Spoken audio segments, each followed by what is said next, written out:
Good afternoon.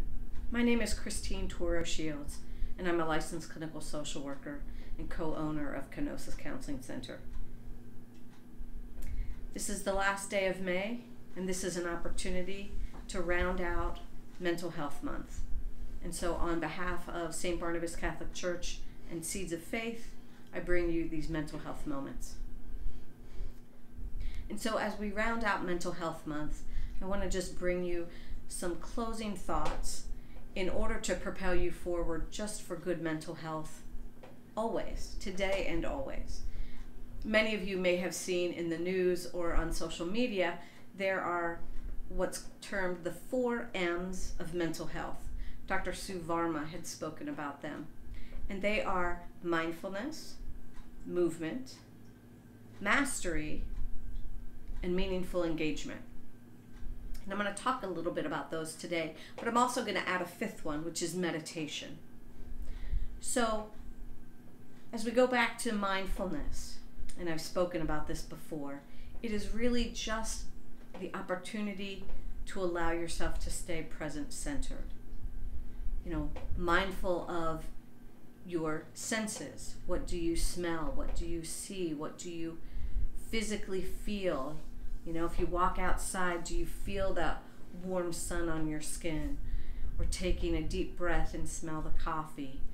And also being mindful of your emotional experience. In these last days and weeks, we've had a lot more concern and protest around the city and around the country. And that certainly brings up a lot of emotion for people. And are you able to be mindful of what that experience is like for you? Do you feel a tightness in your fists, or do you feel your stomach churn, or feel the tears getting caught in your throat? Mindfulness again is in that present moment. What is your experience, whether good or bad? And doing so without judgment. Recognizing that it is what it is, and it's just an experience, and acknowledging that.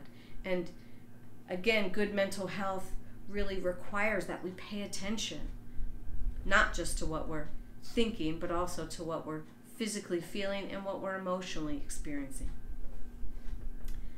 The next one is movement. And we know that sitting is the new smoking. And movement is so important with mental health, as well as physical health.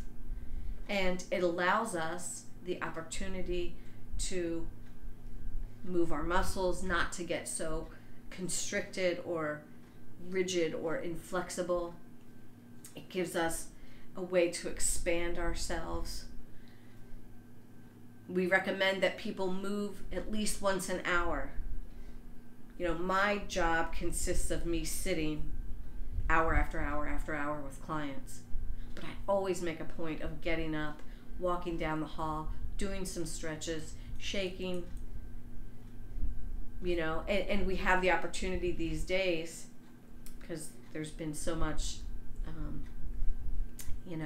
restriction and, if you will, social distancing, to spend more time just outside and appreciating that.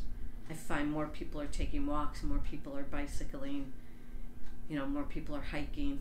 So any type of movement, whatever that is, and that's so important for our kids as well. So take an opportunity, whatever movement looks like for you. Could be a yoga video, could be a kickboxing video. Again, whatever it is, make sure ongoing you are putting movement into your day. The third one is mastery. And, as especially Indianapolis is shifting out of, the restrictions around shelter at home, and people are going back out into the world, it gives us that opportunity of what have we accomplished. For some people, mastery may have been, you picked up a new hobby and learned how to play guitar, or you were practicing Spanish, or you were doing more gardening, or building shelving units, or whatever. whatever that mastery is. But it also, mastery really implies a sense of resilience, of how have you overcome, how have you gotten through this moment. Looking back and saying, you know, it may not have always been pretty, but I got through, and I'm stronger because of it. It's the lesson that you learned in whatever it is that you've done. And then the fourth point is talking about meaningful engagement. And I know I've spoken about this before. You know, how are you connected to people? How are you showing up for others? Many folks have been showing up for their neighbors, their family members, going to visit loved ones who may be, you know, in a nursing home and connecting with them through a window, or showing up for, you know, that elderly neighbor that needs groceries. And it may also be those Zoom calls or going into the parking lot and, you know, having church in the parking lot. So reflect on those. Again, for many people, it's time with pets, time with animals who provide us so much comfort during tough, challenging times. And especially if you've been struggling, had a recent conversation with a family member and who's going through a really tough time.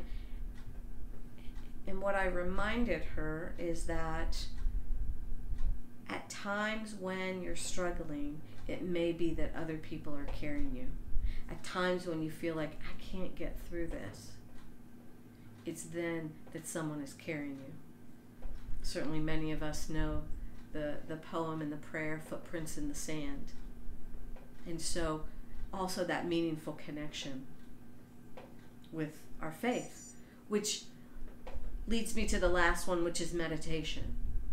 You know, meditation and prayer allows us to connect to the spiritual, to connect with our faith, to reflect on what's bigger than us and what sustains us, especially in times of struggle. And so adding that into your daily routine, and you know, meditation and prayer, you know, for some of us prayer seems like a rote, you know, reciting the Our Father or the Hail Mary, but prayer can also be that meditation of just sitting and listening to God speak to us, or having that conversation with God to say, how am I going to get through this? Or what have I learned from this? Or how have I grown from this? Or what are my desires going forward? And just sitting and listening and being. Much of my meditation is in the morning as I'm waking up, and I've had the windows open at night, and the birds are just incredibly loud and beautiful. And I just extend a lot of time to lay in bed and listen to that, and just spend that quiet time in appreciation and in gratitude for what is in my life, and asking for help for those ways that I want to improve. So as we all go forward, especially continuing in these pandemic times, I would absolutely encourage that you begin to build in intentionally a sense of mindfulness, movement, mastery, meaningful engagement with others, and meditation and prayer. And just know that you are not alone and that there is help and support out there. So I hope that this month has been an opportunity for you to grow, and if you find yourself in need of further assistance, please reach out to the church, talk to your insurance company, talk to your employer, and find out where you can go to get help.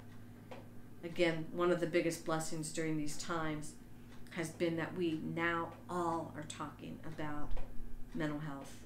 And so my prayer and wish for all of you is that you have wonderful mental health and that you cultivate that going forward. Blessings.